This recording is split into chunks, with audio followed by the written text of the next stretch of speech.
welcome back to my channel, welcome to Nina's Chelsea Corner. If you're new round here, it's still the international break, no club football until this weekend when we return to action in another London derby against Brentford, of course.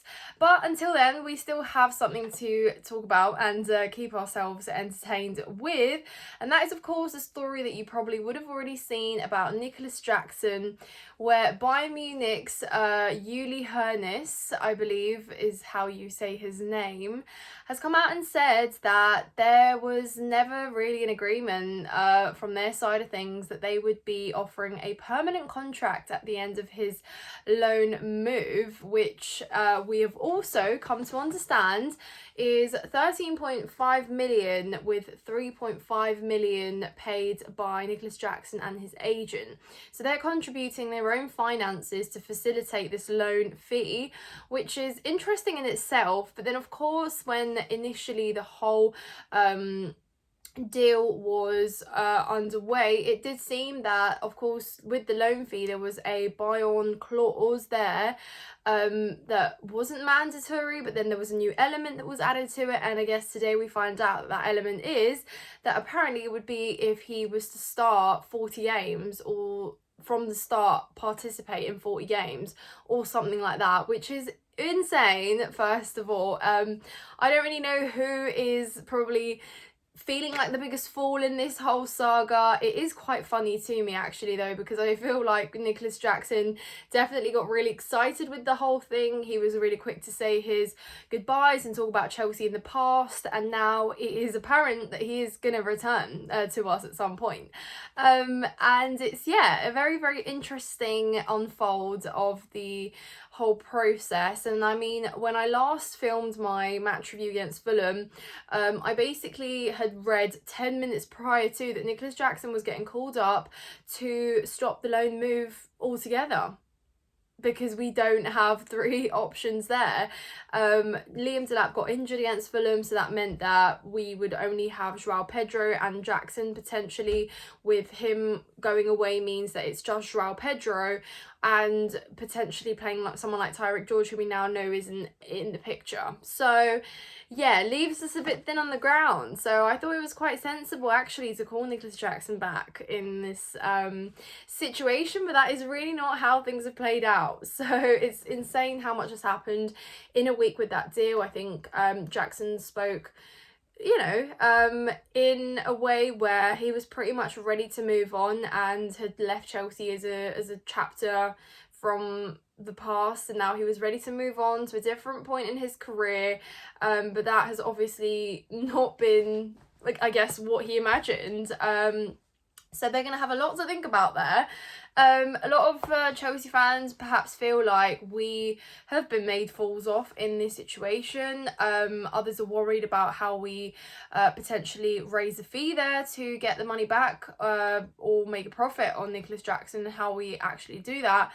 But you know, when you look at Bayern Munich and their business, particularly with loan moves, I did try and do my research and see if they had ever really signed anyone, particularly on like a high loan fee, which this is, and I don't think I found anyone that they had signed permanently afterwards anyway. So yeah, it's a really interesting discourse here, and I'd be intrigued to find out what you guys think there. But obviously Jackson is going to feel a bit hard done there.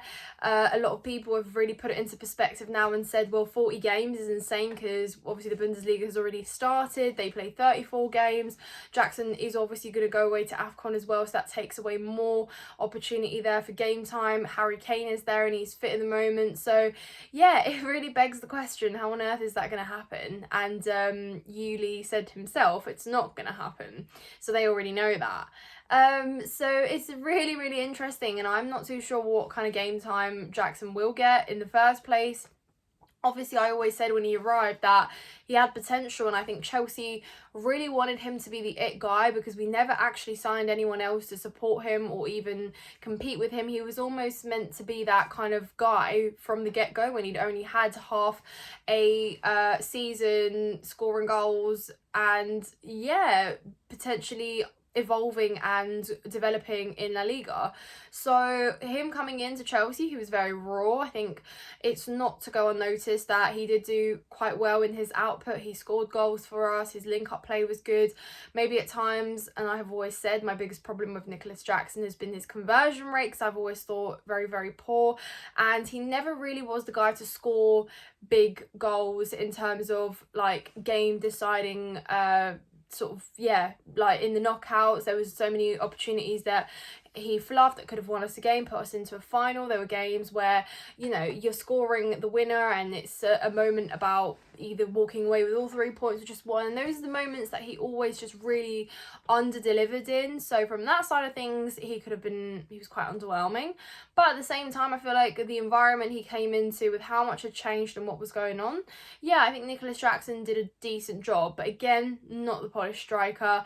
He would have also felt that with João Pedro and Liam Delap coming in this summer, that there is no room for him to be the first pick. And even when he was available over summer, after, you know, he came back into the squad and was available for selection, he still wasn't selected. João Pedro started over him, Liam Delap came on before him, so that whole situation would have really probably pushed Jackson to feel like he is ready to go and play elsewhere.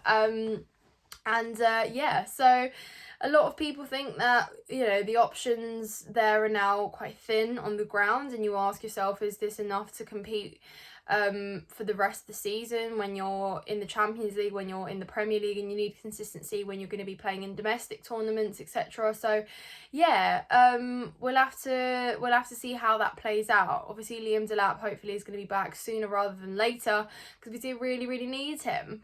But yeah, I'd be curious to find out how you guys feel about this. It's a very interesting story there, and like I said, I don't think it surprised me as much as it kind of just made me laugh, because yeah, it came as a shock, but also at the same time, it's just interesting to see how everyone's going to feel a bit hard done by in that situation.